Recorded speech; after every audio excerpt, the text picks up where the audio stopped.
saya pengen nyusul itu nanti saya balik lagi ya. Akhirnya orang itu mengatakan kalau begitu silakan. Akhirnya dilepas. Tidak dilepas. Dia pergi menemui anaknya, habis itu balik lagi dijemput lagi oleh sahabat Sallallahu Alaihi Wasallam. Beliau rahmat kepada karyawan.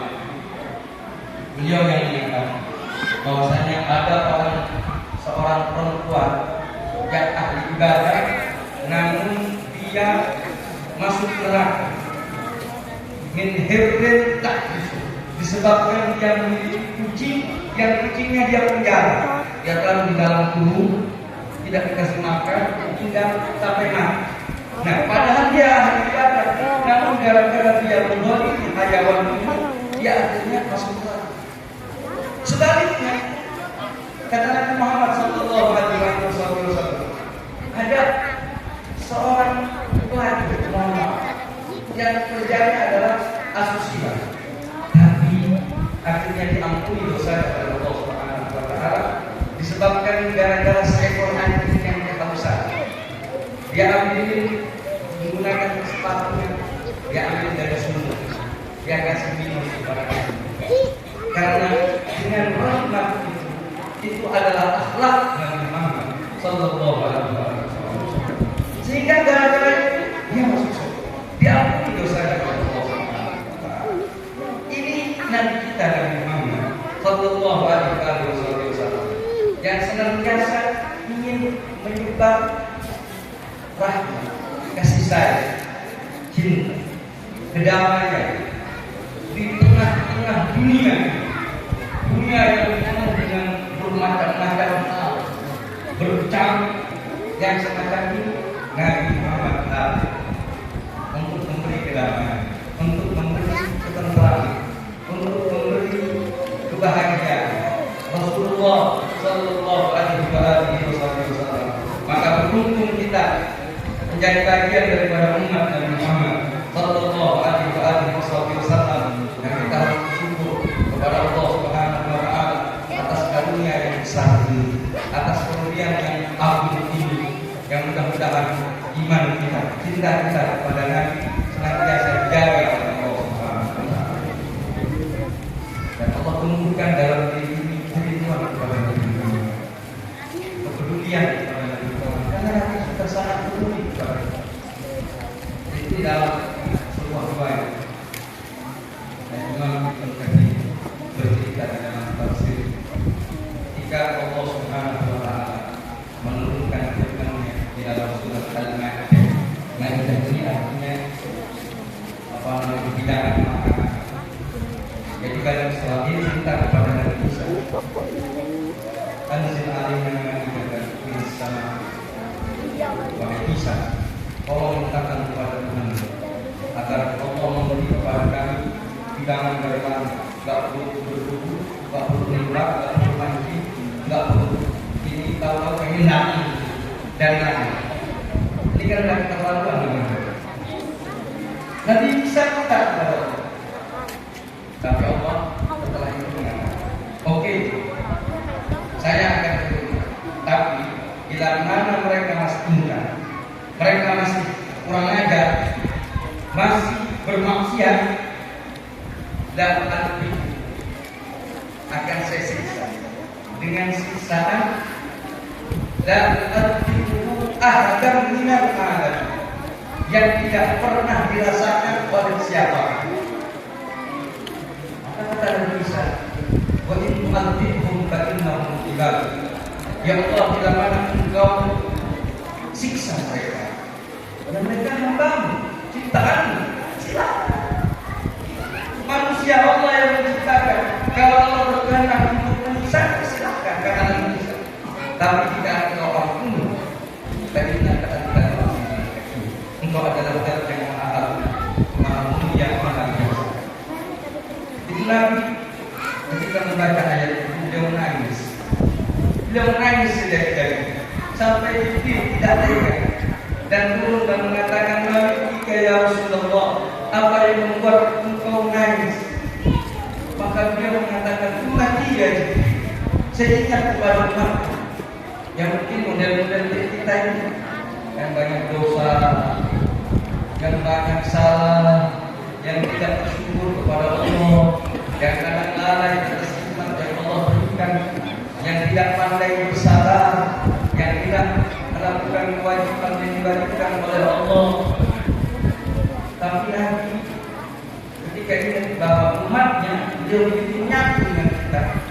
Beliau mengatakan umat dia nangis sampai akhirnya Allah mengutus kembali malaikat Jibril dan mengatakan kulli habibi Muhammad inni la usibi. Katakan kepada kekasih Muhammad bahwasanya saya tidak akan pernah, aku tidak akan mengecewakannya di dalam umat. Artinya apa yang diinginkan oleh Nabi Muhammad atas umatnya, maka itu yang akan dilakukan oleh Allah. Maka kita berdoa mudah-mudahan Nabi yang menginginkan kita semua menjadi penghuni surga Allah, mudah-mudahan Allah tempatkan kita di surga. Nabi yang menginginkan agar kita damai, semuanya Allah damaikan kita semua. Nabi yang berharap agar kita bahagia, Allah berikan dan Allah kabulkan di dalam kita semua. Mudah-mudahan Allah berkahi kamu ini. Allah hidupkan sunnah Nabi Muhammad sallallahu alaihi wasallam. Syiar salawat kepada Nabi Muhammad. Anak-anak kita mudah-mudahan menjadi anak-anak yang saleh dan salihah, menjadi generasi Muhammad, menjadi generasi Nabi Muhammad sallallahu alaihi wasallam. Mudah-mudahan Allah panjangkan usia untuk kita. Allah Syekh Kiai Haji Imam Tirmidzi di dalam kesehatan, di dalam afiat, di dalam kebukaan, di dalam Al-Qur'an wa Ar-Rahman. Sallallahu alaihi wasallam Muhammad wa ala alihi wasallam. Walhamdulillah.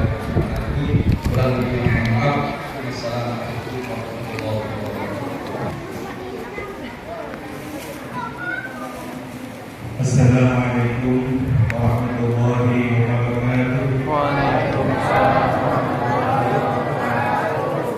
Bismillah, alhamdulillah, wassalatu wassalamu ala rasulillah sayyidina Muhammadin abdillah wa ala alihi wa sahbihi wa man tabi'ahu amma ba'd. Alhamdulillah, alhamdulillah. Syukur kita kehadiran kepada Allah Subhanahu wa taala. Siang hari ini kita kembali dipertemukan bersama-sama di masjid Al-Muhajirin, tempatnya orang-orang hijrah. Mudah-mudahan pertemuan kita ini penuh dengan rahmat Allah Subhanahu wa taala dan apa yang kita lakukan dicatat sebagai amal soleh di sisi Allah Subhanahu wa taala. Para ulama yang dimuliakan oleh Allah, tokoh agama, tokoh masyarakat, wabil khusus Al-Habib Hamid bin Ja'far Al-Badri, yang beliau juga sebenarnya lelah karena hampir 10 hari kita berjalan atau siang atau malam.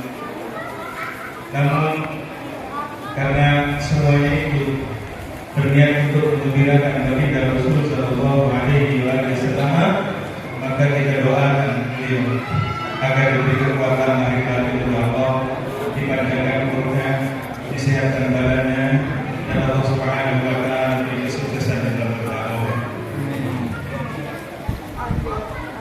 Bapak Ibu hadirin hadirat rahimakumullah.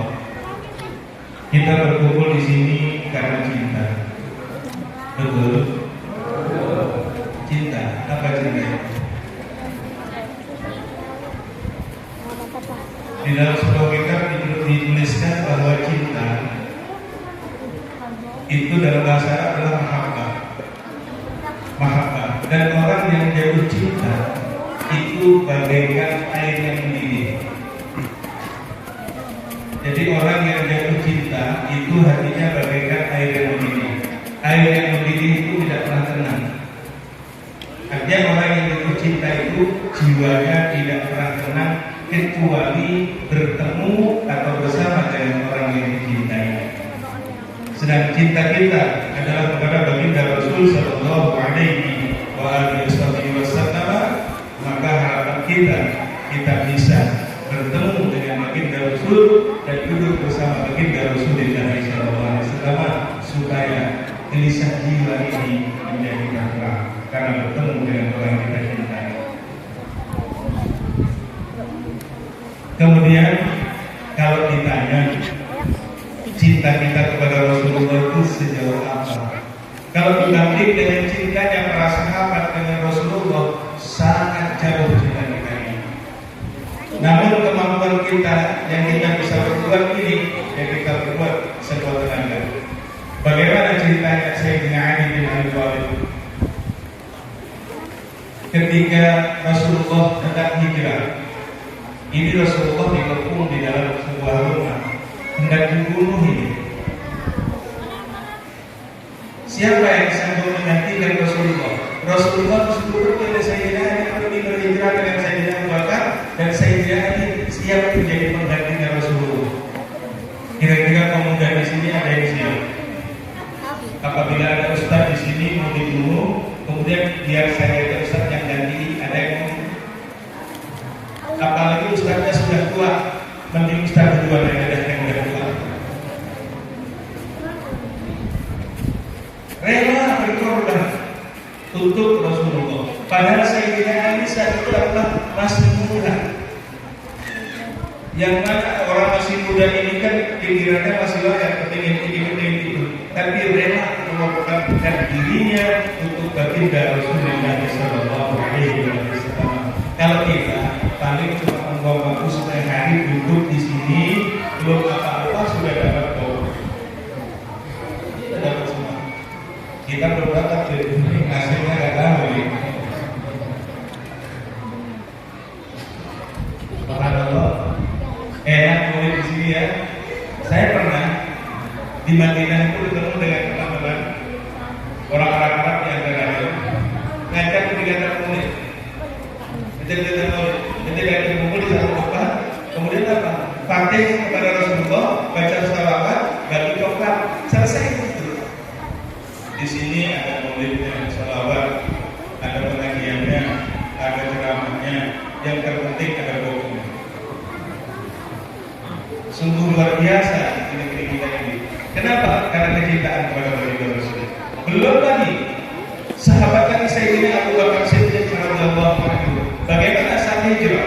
Beliau menemani baginda Rasul, seluruh apa yang ada di rumah ditinggalkan oleh baginda Rasul oleh Sayyidina Abu Bakar. Dan Sayyidina Abu Bakar berjalan kadang di depan Rasul, kadang di belakang Rasul, kadang di samping kiri dan kanan. Maksudnya apa? Untuk menjaga agar kalau ada orang yang menyerang kepada Rasul, maka Sayyidina Abu Bakar yang akan menghalanginya. Kemudian setelah beliau sampai ke waktu itu, Rasulullah ini subhanallah panglima perang yang luar biasa. Beliau mengerti strategi. Padahal kalau dari Makkah menuju ke Madinah itu arahnya ke arah utara, tapi Rasul tidak, menuju ke arah selatan dulu, yakni di Jabal Sur. Kalau ke arah utara kan langsung itu di Jabal Sur. Dan Jabal Sur itu bawahnya. Ini kalau ada orang berdiri di sini dari dalam melihat ke dalam itu kelihatan kaki orang di situ kelihatan. Saya pernah naik ke sana. Allah. Apa yang terjadi sebelum masuk ke Jabal Sur ini? Sayyidina Abu Bakar berkata kepada baginda Rasul, ya Rasulullah, biar saya masuk duluan ya Rasul. Sayyidina Abu Bakar masuk duluan. Apa yang dilakukan oleh Sayyidina Abu Bakar? Masuk ke dalam lubang tersebut, namanya gua, di sana batu semua. Itu ada lubang-lubang, dan di dalam lubang itu ada ular, ada kala, dan lain sebagainya. Ada ular, ada kala. Ditutup semua oleh kain milik Sayyidina Abu Bakar, sehingga penutup lubang itu sudah habis, tidak ada lagi. Dan ditutup oleh Sayyidina Abu Bakar dengan kaki beliau. Kalau ditutup dengan kaki beliau, Rasulullah disuruh masuk. Masuk ya Rasulullah. Rasulullah masuk.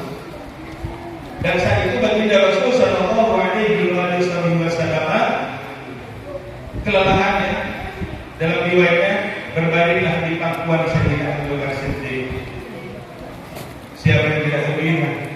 Kalau kita punya guru yang kita cintai, kita duduk, guru kita tiba-tiba duduk di pangkuan, senang apa tidak? senang sekali saya tidak membakar ini.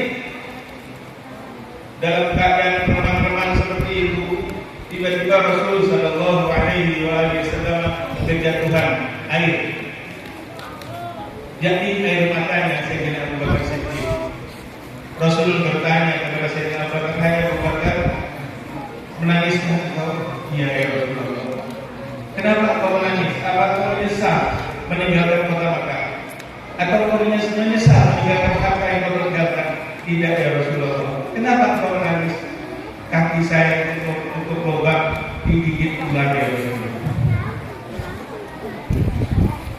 Bayangkan, dirinya dikorbankan untuk baginda Rasul Sallallahu Alaihi Wasallam karena sakitnya sehingga meneteskan air mata. Dan kala itu baginda Rasul Sallallahu Alaihi Wasallam kemudian berkata kepada ular tersebut, "Wahai ular, kenapa engkau gigit sahabatku yang aku cintai, yakni Abu Bakar Siddiq?"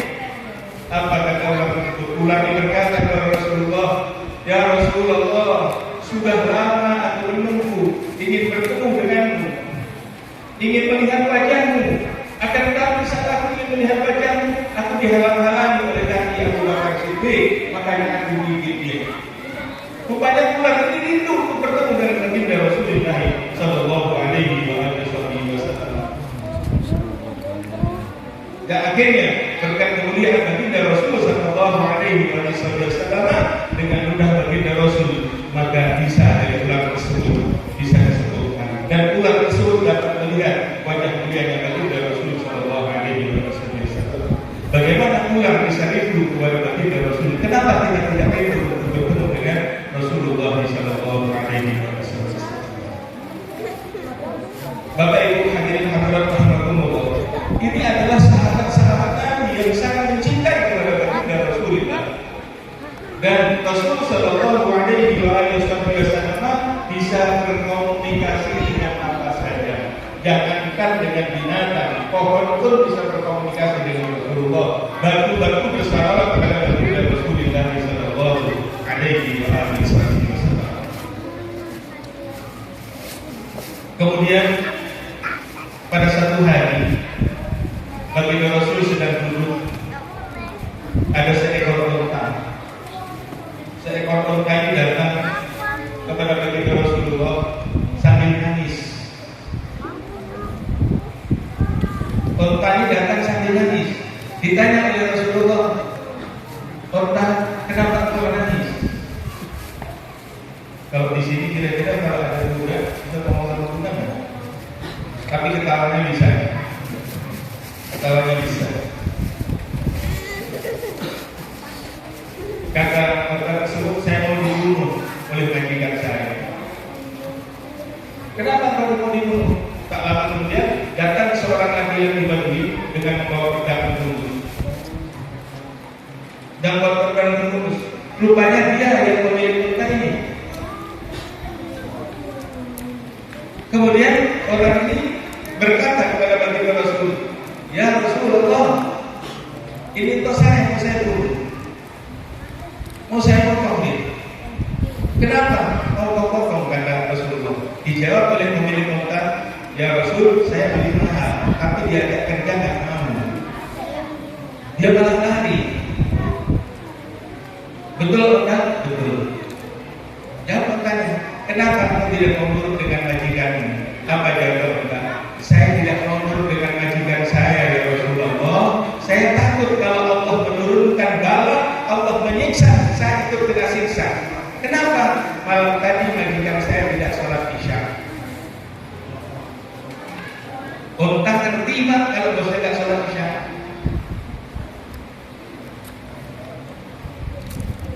Banyak sekarang orang bertanya, kenapa anak saya tidak mau menurut kepada saya? Kenapa anak saya ini kok membangkang terus? Maaf, tanyakan pada diri sendiri. Istafirullah, tanya pada hati. Mungkin Anda juga berhina kepada Allah Subhanahu wa Ta'ala.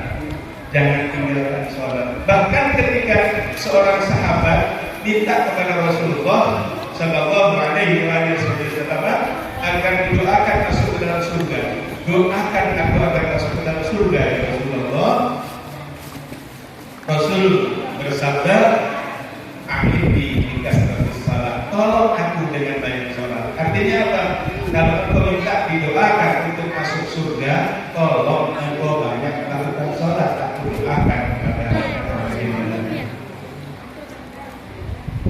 Di samping itu pula, sahabat juga bertanya, ya Rasulullah, kenapa dunia ini kok tidak mau jihad sama saya Rasulullah? Cari harta kok begitu susah? Rasul jawabnya sederhana. Salli fi awwali waqtiha, salat pada awal waktu. Salat tepat waktu. Waktu itu membuat mudah kita di dalam kehidupan di dunia ini. Amin dong. Amin dong. Amin. Lambat, kasih lambat juga. Aminnya lambat. Bapak Ibu hadirin hadirat rahimahullah. Sekarang terjatuh kecintaan kita kepada baginda Rasul. Orang yang cintai itu kan mengikuti orang yang dicintainya. Yang dicintai itu senang apa? Kalau orang yang dicintai itu senang dengan sesuatu, biasanya kita akan berusaha untuk mencarikan sesuatu yang disenangi oleh orang yang dicintainya. Betul ya Pak? Bapak-bapak yang seperti itu juga begitu. Apa yang dimaui oleh istrinya, mencari. Sekarang yang dicintai, yang disukai oleh Rasulullah itu apa? Makanya tugas kita sebenarnya mengajarkan kepada anak-anak kita untuk mencintai Rasulullah. Saya ingat orang-orang tua di zaman dulu, itu setiap hari dia cerita tentang Rasulullah, cerita tentang Rasulullah. Nabi itu begini. Saya ingat selagi masih kecil, ibu saya itu paling telaten, ya paling telaten. Jadi setiap hari saya tidak pernah lepas dari cerita. Ibu saya cerita tentang Rasulullah begini. Nanti malam mau tidur, ibu saya pakai kitab sampai saya tertidur. Sekarang kan sibuk apa? Nonton TV, masing-masing tidur, bawa HP. Bahkan seorang suami sampai kaget apa? Istrinya sudah keluar cahaya dari badannya. Dia pakai HP tutup selimut. Istri saya luar biasa, sudah keluar cahaya dari dalam tubuhnya. Ternyata begitu dibuka mainan HP. Pikir keluar cahaya. Sampai tidak sedikit keluar dari berantakan gara-gara pun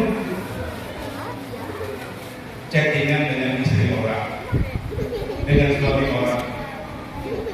Kenapa? Banyak orang itu, banyak orang itu gara-gara dan anak-anak sudah tergila-gila dengan itu semua. Mainan itu kalau dilarang manis. Akhirnya tidak kenal dengan Rasulullah, yang dikenal adalah mainan game. Kenalkan dengan Rasulullah. Coba itu ada anak kecil ini, saya tanya sebelumnya, ya, Bapak Rasulullah siapa namanya? Loh, ditanya Bapak Rasulullah dari kepala ini. Nanti dia tanya Bapak Rasulullah siapa? Ini dia nggak ada. Ibunya Rasulullah siapa? Mbak ya. Ibunya bapaknya tadi siapa? Abdullah. Kakeknya? Loh, nanti dia kayaknya nanya sama bapaknya sama ibunya ya. Nanya sama bapaknya sama ibunya. Ajari supaya kenal dengan Rasulullah. Sekarang pakai lagu-lagu bisa. Jangan saya pernah ketemu. Ini kelompok maulid kayak gini. Saya tanya, maaf, anaknya Rasulullah ada berapa? Ada 3. Bukan dari terusnya. Jadi dia berhari baca qasidah mungkin. Akan ditanya anak Rasulullah berapa?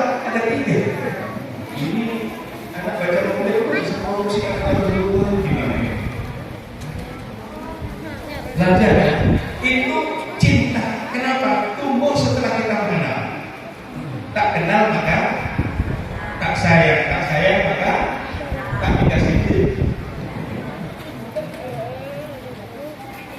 Kenalkan dulu, nanti makin cinta, sehingga di hati anak itu yang terbayang adalah baginda Rasulullah Sallallahu Alaihi Wasallam dengan keluarganya. Bagaimana kehidupan Rasulullah dengan Sayyidah Khadijah, Sayyidah Aisyah, bagaimana kehidupan Rasulullah dengan putri beliau Sayyidah Fatimah, bagaimana kehidupan dengan cucu-cucu beliau. Bayangkan, jika betul-betul ada di dalam hati. Sayyidah Khadijah ini orang yang terkaya di Makkah. 2/3 dari tanah Makkah itu milik Sayyidah Khadijah. Kaya beliau. Dan Rasulullah menikah dengan Sayyidah Khadijah. Rasul umur 25 dan Sayyidah Khadijah umur 40. Rata-rata anak muda saya suruh ikut sunnah tidak ada yang mau ya. Ya. Cari yang 15 tahun lebih tua istrinya. Ada yang mau. Tapi Sayyidah Khadijah umur 40 tahun seperti 17 tahun. Ini umur 17 tahun seperti 71 umurnya. Sayyidah Khadijah ini memperjuangkan agama Rasulullah dan mengorbankan seluruh yang dimiliki oleh Sayyidah Khadijah diserahkan kepada Rasulullah untuk perjuangan di jalan Allah Subhanahu wa taala. Bahkan setelah itu ketika menjelang akhir hayatnya sudah tidak ada lagi harta. Tidak ada lagi. Habis sudah. Namun apakah berhenti sampai di situ? Tidak. Ini seorang istri yang luar biasa. Sayyidah Khadijah justru mengatakan kepada baginda Rasul, ya Rasulullah, sudah habis seluruh harta yang aku miliki. Aku tidak punya apa-apa lagi. Bahkan untuk kain kafannya pun tidak ada. Akan tetapi Sayyidah Khadijah sanggup mengatakan, ya Rasulullah, kalau toh aku sudah mati dan engkau masih memerlukan tulang belulangku untuk jembatan menuju ke dakwah dan perjuangan di dalam Allah, ambillah tulang belulangku untuk perjuangan di Rasulullah. Ini istri yang luar biasa. Betul-betul mendukung akan perjuangan suaminya. Bu, mudah-mudahan di sini kayak saya Khadijah semua ya. Bu, yang kami cuma 3. Mudah-mudahan wanita di sini kayak Sayyidah Khadijah semua rela berkorban untuk perjuangan agama, Bu. Benar? Mari berikan juga berapa? Katanya rela berkorban. Kok ngomongnya tidak ada lagi. Ini orang-orang yang cinta kepada baginda Rasulullah Sallallahu Alaihi Wasallam. Kembali kita belajar dari para sahabat Nabi, kita belajar bagaimana mencintai kepada baginda Rasulullah. Setidak-tidaknya apa? Luangkan waktu, tenaga, pikiran untuk apa? Untuk fokus belajar mencintai Rasulullah, mempelajari sejarah kehidupan baginda Rasul, jalan hidupnya baginda Rasul, kemudian segala sesuatu yang terkait baginda Rasul Sallallahu Alaihi Wasallam dan keluarganya. Dan tidak akan pernah kecewa orang yang mengikuti kepada baginda Rasulullah Sallallahu Alaihi Wasallam. Niatkan seluruh apa yang kita lakukan berupa syariat. Mulai sholat yang Rasul mengatakan sallu kama ra'aitumuni usolli, sholatlah sebagaimana kalian lihat aku sholat. Bagaimana Rasulullah sholat, kemudian bagaimana Rasulullah berjalan, bagaimana Rasulullah berkata-kata, bagaimana Rasulullah memandang, bagaimana Rasulullah makan, bagaimana Rasulullah duduk, bagaimana Rasulullah berpakaian. Itu yang diikuti. Kita belajar. Apabila kita mengetahui bagaimana cara Rasulullah dalam kehidupan sehari-hari dan setiap saat kita melakukan itu, insya Allah itu Rasul akan hidup di hati kita. Kenapa? Karena mau pakai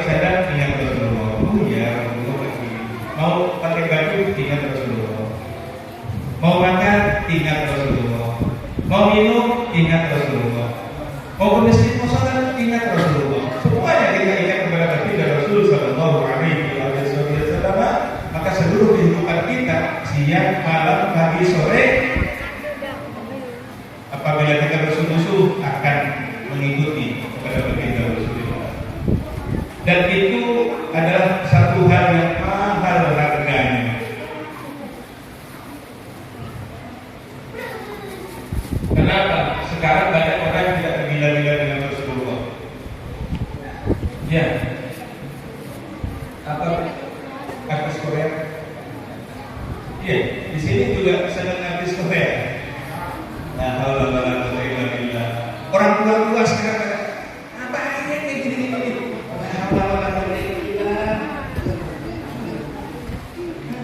Nenek-nenek kayak juga. Nah, kalau nggak pantas. Kalau mau mengikuti artis Korea, wajahnya nggak sesuai. Nggak sesuai. Ya Bu ya. Allah. Lebih baik ikuti Rasulullah. Ikuti Rasulullah, siapapun bisa dan siapapun cocok. Maka kata anak-anak itu, alumni di antaranya ngomong sama saya, dia dari santri itu paling enak. Kenapa? Paling cocok. Santri masuk ke kantor cocok. Santri di sawah cocok. Santri jual bakso cocok. Santri pokoknya semua enak kan? Pakai kayak gini. Tapi kalau saya pakai dasi, kemudian pakai celana, pakai apa? Kesalahan celana bersih. Jadi paling enak memang ikuti baginda Rasulullah Sallallahu Alaihi Wasallam. Ini bapak-bapak masuk ke masjid pas. Undangan kayak gini kan pas juga ya. Pas. Bapak kayak ini undang di kantor cabang juga pas. Semuanya pas. Pokoknya ini Rasulullah itu paling enak. Paling enak. Daripada ini, hitung-hitungan ya sekarang. Hitung-hitungan. Bapak ibu tiap hari makan. Makan gitu aja. Tapi kalau itu Rasulullah, nilainya kan kurang. Tapi kalau makan, diingat bahwa Rasulullah cara makan begini, kemudian berdoa, cara makan Rasul bagaimana, itu kita ada nilai tambah dari doa. Dari apa itu dari amal sunnah. Begitu juga minum, semua ada nilai tambah dari amal sunnah. Toh makan, minum, berjalan, memandang, ini segala kita lakukan. Tidur juga tidur sebagaimana tidurnya baginda Rasulullah Sallallahu Alaihi Wasallam. Bagaimana tidurnya Rasulullah? Lalu miring menghadap ke arah kiblat. Miring menghadap ke arah kiblat. Kayak orang tidur. Itu tidur.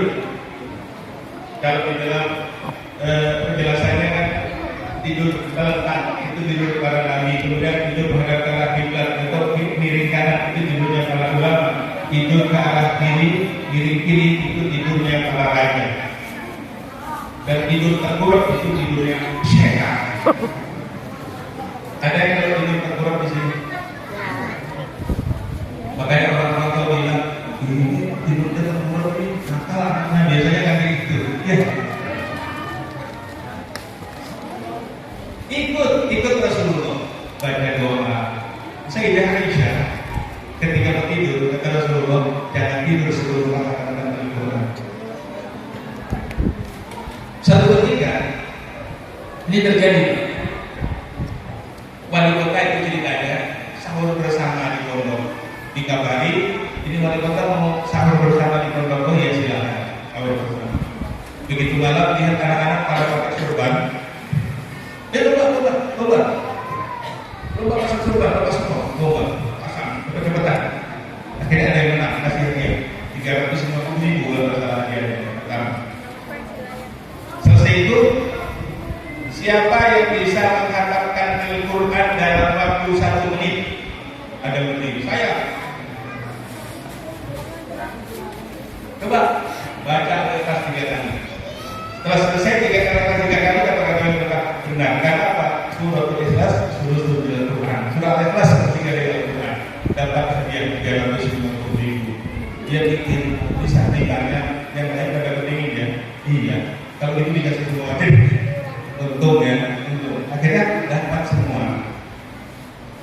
Jadi baca ayat setiap hari, ayat kursi, jangan meninggalkan, keluar masuk rumah baca ayat kursi, mau berjalan baca ayat kursi. Insya Allah dengan demikian kita akan dijaga oleh Allah Subhanahu wa Ta'ala. Bapak Ibu hadirin hadirat rahimakumullah. Dan dalam peringatan siang hari ini di tempat ini, Habib yang jauh dari Jakarta sana, banyak dari Jakarta ya. Saya minta maaf ya, Habib dibawa masuk ke pedalaman. Habib kayak gak ada kehidupan, ternyata di dalam banyak orang ya. Ya beginilah, ini bukan yang pertama. Mari kami ajak ke Kapuas itu udah begitu. Kata Habib ada manusia nggak? Ternyata di dalam banyak manusia. Ya. Bawa ke dalam-dalam. Maksudnya bukan apa-apa.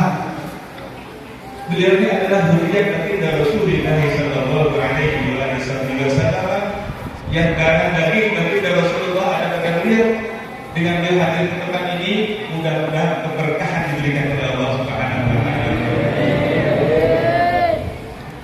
Dan mudah-mudahan beliau tidak tahu.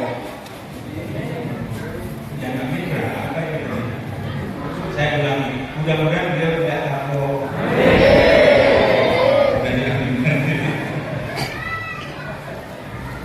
Sudah diaminkan. Ya maaf, kalau Bapak Ibu mau datang ke pesantrennya Habib di Jakarta, semua satu persatu, syaratnya yang kuat. Betul. Tapi ini Habibnya yang dibawa ke sini. Untung apa tidak? Masya Allah. Makanya pandangi Habibnya.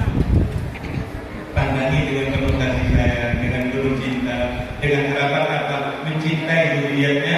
Mudah-mudahan kita dicintai juga oleh kakeknya, yakni baginda Rasulullah SAW. Karena kita kumpul dengan zuriat beliau, mudah-mudahan kelak kita juga oleh beliau untuk berkumpul dengan datuknya yang baginda Rasul sallallahu alaihi wasallam di dalam surga Allah. Jelas, jelas, jelas, paham.